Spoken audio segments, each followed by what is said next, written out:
Good morning students. बच्चों, आज मैं आपको आपकी पाठ्य पुस्तक वसंत के पाठ 17 बाज और सांप की एक्सप्लेनेशन कराऊंगी। मिस आपको बाज और सांप का अध्ययन भी कराऊंगी और समझाऊंगी भी। ओके, तो चैप्टर स्टार्ट करने से पहले हम थोड़ा सा इसे समझा देते हैं कि ये इस चैप्टर यानी एक कहानी है। ये कहानी निर्मल वर्मा द्वारा लिखी गई है। निर्मल वर्मा की कहानी बाज और सांप एक कथा है यानी कहानी है। इस कहानी के दो पात्र हैं, बाज और सांप। इसमें बाज को कायर प्रकृति का जीव है। आपको पता है बाज सांप जो है एक कायर प्रकृति का जीव होता है, किंतु बाज को स्वतंत्र प्रकृति का जीव माना गया है। बाज एक स्वतंत्र प्रकृति का जीव है। इस कहानी के माध्यम से लेखक यह बताना चाहता है कि किस तरह से हर प्राणी अपने स्वभाव के कारण अलग अलग व्यवहार करता है। यानी जिस प्राणी का स्वभाव जैसा होता है तो वो उसी के अकॉर्डिंग व्यवहार करता है। यानी अलग अलग प्राणी, अलग अलग जीव अपने व्यवहार के अकॉर्डिंग वह कार्य करते हैं, स्वभाव करते हैं। ओके, तो स्टार्ट करते हैं बेटा। समुद्र के किनारे ऊंचे पर्वत की अंधेरी गुफा में एक सांप रहता था। वह सांप क्या था? समुद्र की तूफानी लहरें धूप में चमकती, झिलमिलाती और दिन भर पर्वतों के चट्टानों से टकराती रहती थी। यानी क्या टकराती थी?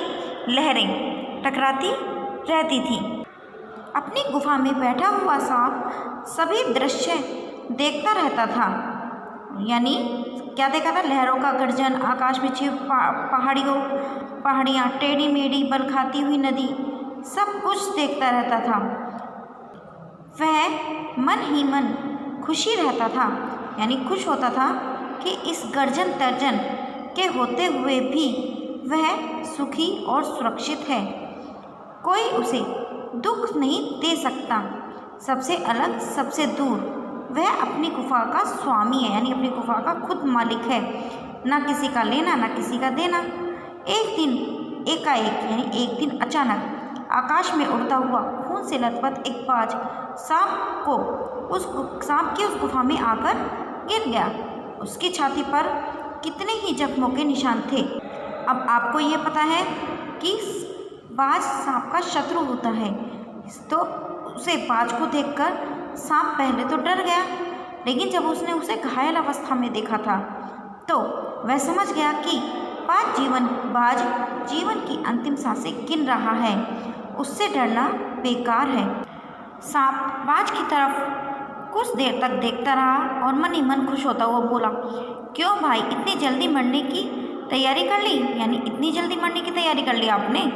बाज ने एक लंबी आह भरी, ऐसा ही दिखता है कि आखिरी घड़ी आ पहुंची है, लेकिन मुझे कोई शिकायत नहीं है। मेरी ज़िंदगी भी खूब रही भाई, जी भरकर उसे भोगा।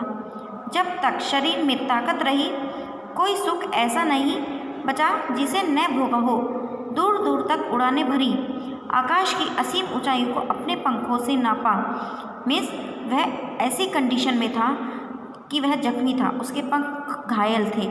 फिर भी उसके मन में एक इच्छा थी कि वह आखिरी बार इस आकाश की ऊंचाई को नापे, यानी आकाश में उड़े। तो वह अपनी इच्छा को भी पूरी करना चाहता था।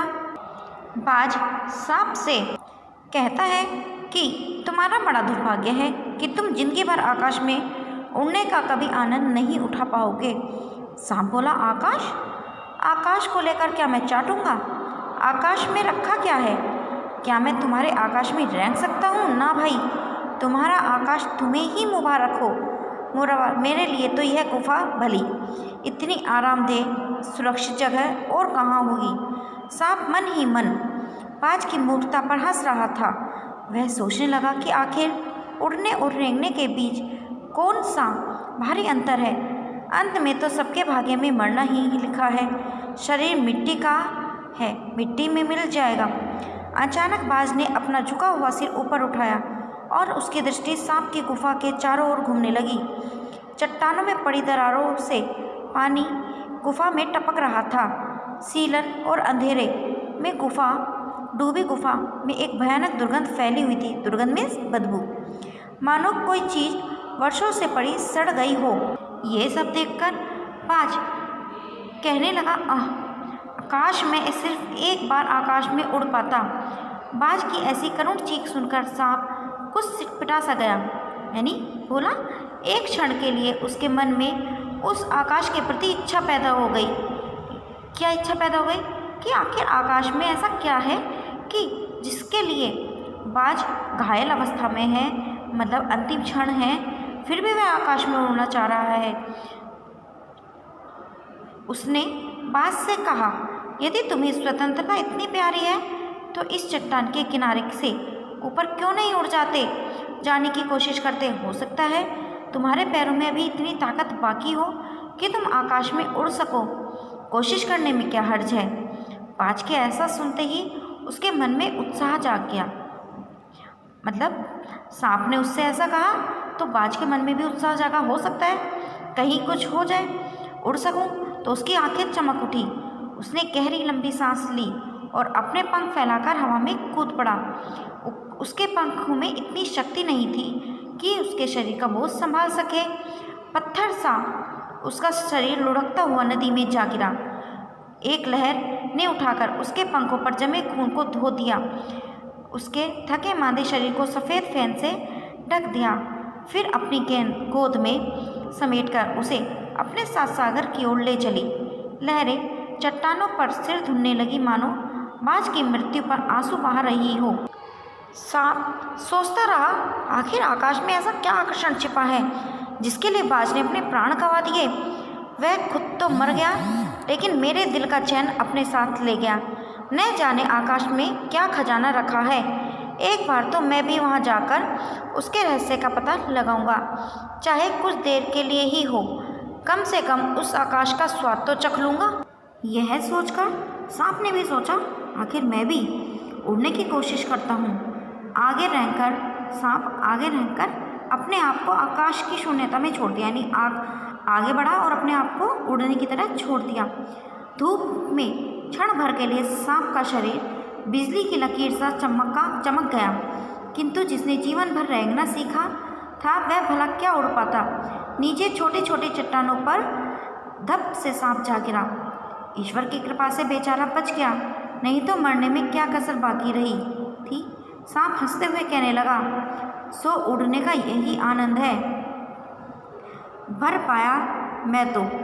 पक्षी भी कितने मूर्ख होते हैं, धरती के सुख से अनजान रहकर आकाश की ऊंचाइयों का नापना चाहते हैं। किंतु अब मैंने जान लिया कि आकाश में कुछ नहीं रखा, केवल ढेर सी रोशनी के सिवा यहाँ कुछ नहीं है। शरीर को संभालने के लिए कोई स्थान नहीं है, कोई सहारा नहीं है।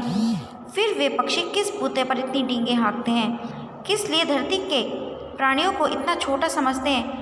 अब मैं कभी धोखा नहीं खाऊंगा। मैंने आकाश देख लिया और खूब देख लिया। बाज तो बड़ी बड़ी बातें बनाता था, आकाश के गुण गाते थकता नहीं था। उसी की बातों में आकर मैं आकाश में कूदा था। ईश्वर भला करे, मरते मरते बच गया। सांप बोलने लगा कि अब मेरे लिए तो यह बात पक्की है कि अपनी खोखल से बड़ा सुख और कहीं नहीं। धरती पर रेंग लेता हूँ, मेरे लिए यही बहुत कुछ है। मुझे आकाश की स्वच्छंदता से क्या लेना देना, न वहाँ छत, न दीवारें, न रेंगने के लिए ज़मीन। मेरा तो सिर चकराने लगता है, दिल काँप जाता है। अपने प्राणों को खतरे में डालना कहाँ की चतुराई है। वह अपनी गुफा से बाहर आया और चट्टान से नीचे झांकने लगा। सूरज की सुनहरी किरणों में समुद्र का नीला जल झिलमिला रहा था। चट्टानों को भिगोती हुई समुद्र की लहरों में गीत के स्वर फूट रहे थे। लहरों का यह गीत दूर दूर तक गूंज रहा था। सांप ने सुना, लहरें मधुर स्वर में गा रही थीं, हमारा यह गीत उन साहसी लोगों के लिए है जो अपने प्राणों को हथेली पर रखे हुए घूमते हैं। चतुर वही है जो प्राणों की बाजी लगाकर जिंदगी के हर खतरे का बहादुरी से सामना करे। और निडर बाज, शत्रुओं से लड़ते हुए तुमने अपना कीमती रक्त बहाया है, पर वह समय दूर नहीं जब तुम्हारे खून की एक एक बूंद जिंदगी के अंधेरे में प्रकाश फैलाएगी और साहसी बहादुर दिलों में स्वतंत्रता और प्रकाश के लिए प्रेम पैदा करेगी। तुमने अपना जीवन बलिदान कर दिया, किंतु फिर भी तुम अमर हो। तुम्हारा नाम बड़े गर्व और श्रद्धा से लिया जाएगा। हमारा गीत जिंदगी के उन दीवानों के लिए है जो मर कर भी मृत्यु से नहीं डरते। ओके बेटा।